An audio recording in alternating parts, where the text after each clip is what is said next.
Et le truc qui m'a le plus fait kiffer cette série en fait, et le truc auquel je ne m'attendais absolument pas, c'était un élément fantastique qui s'est glissé dans la... Hello, alors dans cette vidéo j'ai envie de vous parler de drama japonais que j'ai plutôt bien apprécié. C'était une petite romance cute, des personnages hyper maladroits que j'ai trouvé mignonne comme pas possible. Il s'agit du drama Koiwa Deepeni. Le titre en anglais j'ai oublié, je vais vous le mettre quelque part. C'est un drama de 9 épisodes de 45 minutes, 50 minutes, et on a un 10e épisode qui est un SP. Du coup c'est un drama japonais que j'ai plutôt bien aimé, et si je devais lui donner une note sur une échelle de 1 à 10, je crois que je donnerais la note de 7,9 sur 10, honnêtement, un 8 sur 10 aussi. 7,9 ou 8 sur 10. Il est plutôt pas. Alors c'est quoi l'histoire? L'histoire est celle en fait d'une océanographe qui est hyper passionnée par son métier, qui adore la mer comme pas possible, qui va remarquer qu'un nouveau groupe qui est spécialisé dans les resorts propose de construire un resort pas loin dans sa ville, et qui propose aussi de créer en fait un aquarium grandeur nature dans le resort en question. Vu qu'elle est très inquiète par rapport à la flore marine et tout ça, elle va essayer de se rapprocher de la société de resort pour leur recommander peut-être ce qu'il faudrait faire pour préserver du mieux qu'ils peuvent la flore marine. Et du coup, le représentant du resort, en fait, c'est une famille qui gère le resort. Ils ont 3 enfants qui sont les héritiers du papa qui va bientôt partir en retraite. Et l'un des enfants en question est à la charge du projet du resort. Et c'est lui qui va du coup s'associer avec l'océanographe. Et ils vont essayer de revoir les plans de sorte à ce qu'ils puissent adapter ça au maximum en fait à la flore marine et éviter qu'elle soit chamboulée pour pas grand chose. Donc voilà ce qui se passe dans cette histoire. Alors ce que moi j'ai aimé particulièrement dans cette histoire, déjà pour moi c'est la romance. Je vous assure. Et la romance elle est vraiment trop cute. Les persos sont hyper maladroits. Ils sont hyper maladroits. Ils ont plus de la trentaine et on a l'impression que c'est leur premier amour. Du coup c'est hyper mignon à voir. Je te dis mais Joe, oh les gars, c'est comment? C'est comment? Honnêtement la romance elle est vraiment mignonne. Je pense que c'est l'une des romances mignonnes que j'avais vu cette année. Une des romances mignonnes japonaises que j'ai vu cette année. Une des meilleures je crois. Oui, je pense que je peux dire ça. Honnêtement, c'est trop mignon ce qui se passe entre eux. Déjà, l'océanographe, c'est une actrice que j'adore par-dessus tout. C'est une actrice que je trouve très jolie, et je trouve que Rich Paper Woman, je sais pas si vous l'avez regardé, c'est un drama japonais aussi qui est excellent.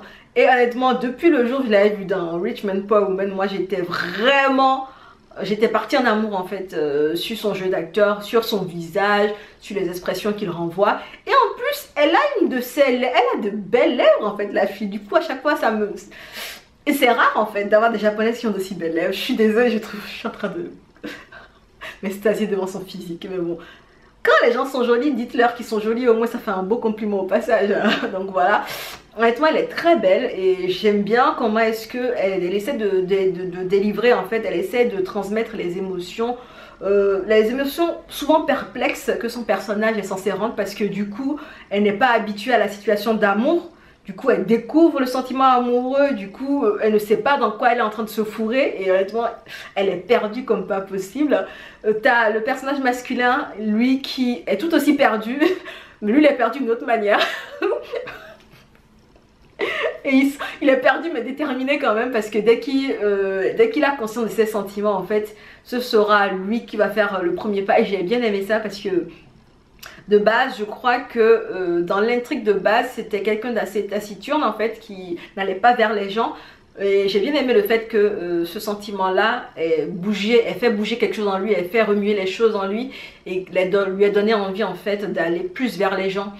Alors j'ai aussi adoré en fait les différents environnements où chacun des personnages est censé évoluer. L'océanographe dans son laboratoire avec les autres doctorants et tout ça, qui sont vraiment, enfin on a vraiment une belle ambiance de bienveillance entre eux. On a des gens qui sont passionnés, qui ont à cœur seulement la vie marine, qui ont à cœur de protéger en fait les océans, et qui sont hyper innocents en fait dans leur réflexion, qui veulent pas du mal en fait, ils pensent pas à mal, ils ont juste envie que tout le monde soit heureux, et que les poissons, en fait la flore marine soit bien, et que tout se passe de manière Voilà.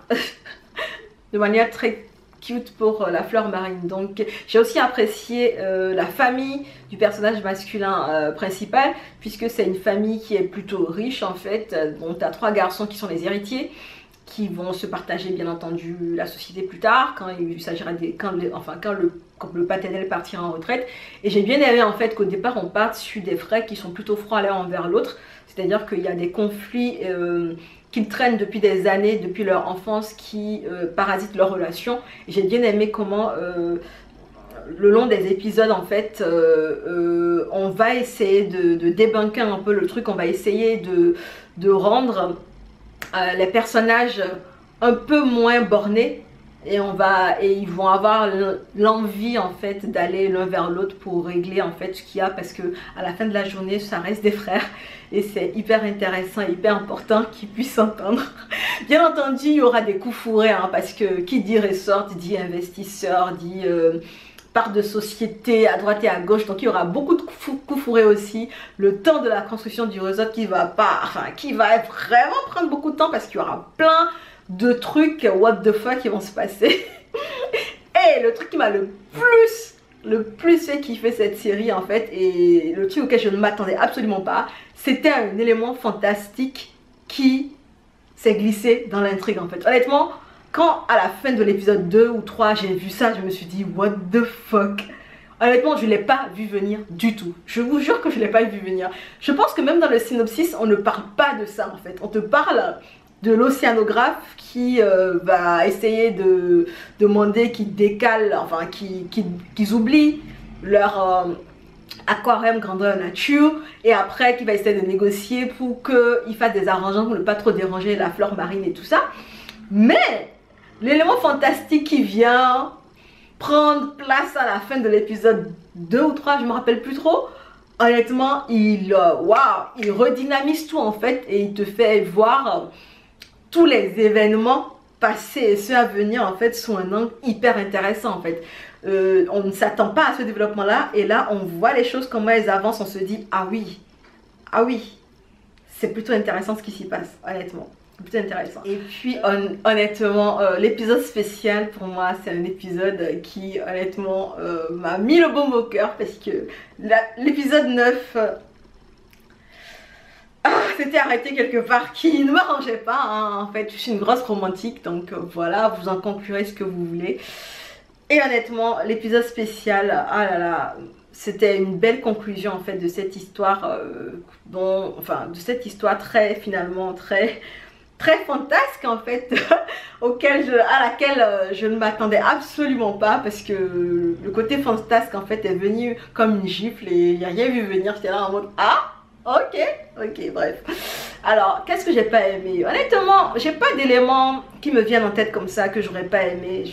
Grosso modo c'est une série qui se regarde plutôt bien, elle n'est pas compliquée dans les sujets qu'elle aborde, elle n'est pas révolutionnaire dans ce qu'elle aborde, elle va au plus simple mais de manière efficace. Et je pense que c'est une série qui parle du rapport entre êtres humains, entre personnes qui ont à cœur, vous savez, qui ont à cœur l'océan, qui aiment l'océan, qui ont les mêmes idéologies, et en fait c'est juste magnifique. Je vous le recommande justement si vous aimez les romances mignonnes, les romances japonaises plutôt kawaii, mignonnes et tout ça. Si vous aimez les gens qui aiment la mer, hein, écoutez, ça peut exister, des gens qui aiment la mer. Donc vous allez kiffer ce drama. Du coup, je pense avoir tout dit de ce que j'avais à dire, hein, techniquement. L'avez-vous regardé par contre cette série? Si oui, dites-moi ce que vous en avez pensé en commentaire, hein. C'est sympa de voir des commentaires de temps en temps sous la vidéo. Et puis je vous laisse sur ces paroles. On se dit à bientôt dans une prochaine vidéo. Et en attendant, prenez soin de vous. Ciao!